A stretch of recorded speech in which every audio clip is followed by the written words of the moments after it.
Hi, and welcome back to another episode of Productivity with Zest. How are you joining me today?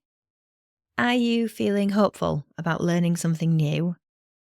Are you feeling overwhelmed with all the stuff that you have to do? Are you feeling close to burnout? My hope is that in the next short time together that you will find one thing to do in action, and this will make you feel less overwhelmed and less burnout. This is episode 20 of the Productivity with Zest podcast with me, Jasmine, and I'm so excited about today's topic because it's something I'm really passionate about. Finding productivity strategies that actually work for you.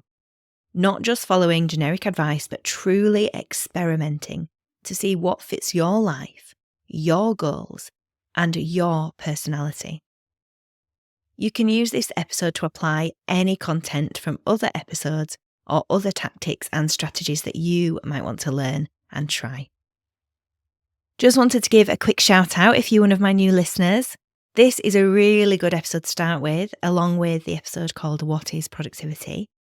You are so welcome. I also wanted to say a big hi to my newer listeners in Nigeria, which is currently heading up the ranks to become one of the most popular countries to listen to this podcast. It's currently the 5th country on the all episodes list after the UK, US, Canada, and then Switzerland. And it is 3rd for listeners in the last 5 episodes. I really hope that you are finding this helpful, and please keep sharing with your friends and colleagues. If you're a new listener, a great place to start would be heading to zestproductivity.com/quiz to take my productivity quiz. You can discover your productivity superpowers and what areas are your weakest. I will then give you some targeted action points and a particular episode that will help you. Also, look out for a special offer in the first email you get where I'll give you some extra personalised tips for free. I really believe that what works for one person may not work for another, which is why I've created the quiz, because it's easy to think that a one-size-fits-all approach will work, but I just don't think it does. So today we're going to talk about how to test different productivity methods, how to assess whether they're working for you, and how to pivot quickly if they're not. So either grab a cuppa or a brew for my Northern English friends and get comfy, or pop on your headphones and head out for a walk. Let's get going. Let's start with something I really believe. There is no universal best way to be productive. Some people thrive with rigid schedules, others prefer flexibility. Some need external accountability, while others would find that stifling. What works for me may not work for you. I remember working with the wonderful Bibi last year in my coaching practice. Bibi is a professional singer, a mother of twins, and her husband lives mostly abroad. She runs her international performing schedule alongside teaching privately and at a university, as well as having a complex series of freelance programs, including a groundbreaking entrepreneurial artistic startup. She's amazing. This lady has a lot going on. She came to me to help balance everything, to get clarity on the important things and figure out some systems that work for her. And this is what she said after our 6 months together. The greatest help and relief to me was that she only ever applied relevant processes to my situation and personality, enhancing what was already natural for me and not once trying to cram me into a different method or mindset. If we had tried to just put Bibi into all the things that work for my mind and my business, it would have felt like putting a straitjacket on her. She would have felt confined and dressed entirely in the wrong clothes. And Bibi always dresses carefully, exactly what is needed for the situation. Productivity is like trying on clothes. You need to experiment to find the right fit.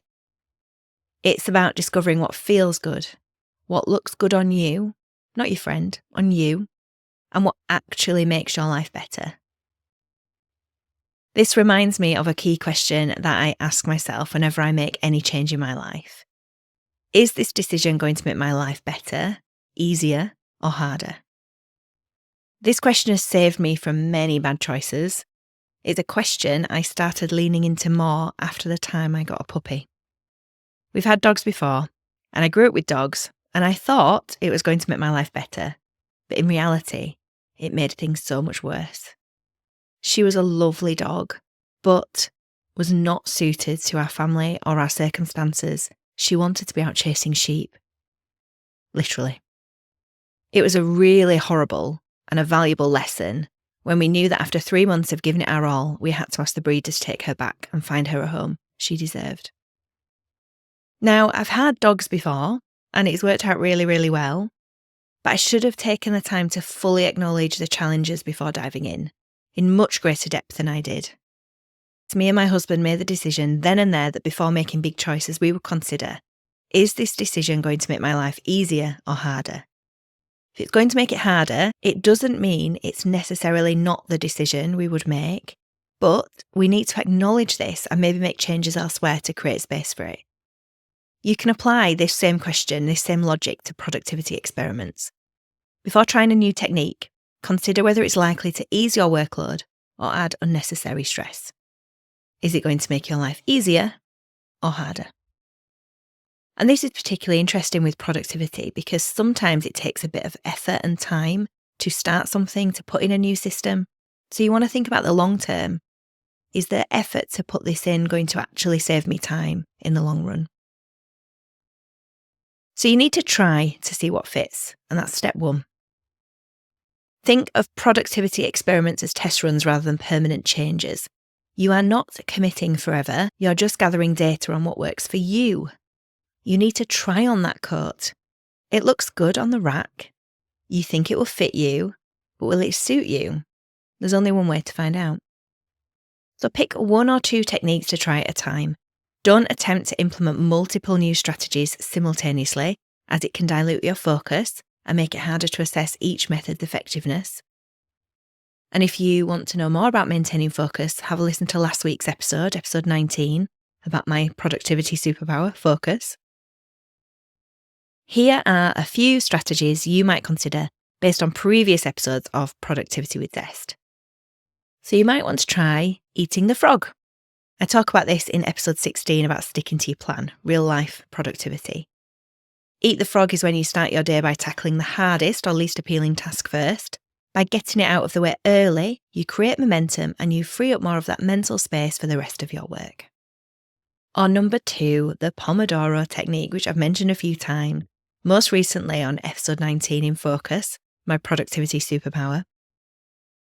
This is where you work in focused 25-minute bursts, followed by a 5-minute break. This technique helps maintain concentration and prevent burnout, especially for those deep work tasks.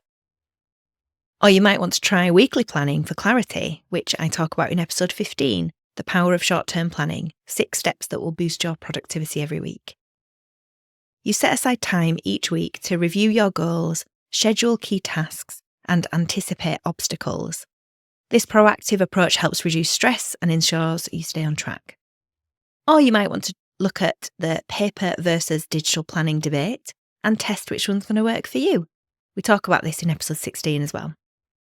You can test both digital and paper planning systems to see which aligns with your workflow. Digital tools offer flexibility and automation, while paper planners can enhance focus and memory. So try one, see what works. So what does giving something a test run actually mean? It involves integrating a new method into your routine in a structured way, setting clear expectations, tracking results, and being mindful about how it impacts your energy and effectiveness. You don't need to overhaul your entire system. Simply introduce one new approach and observe how it fits your workflow. By thoughtfully selecting and testing these strategies, you can discover what truly enhances your productivity and tailor your approach to suit your unique needs.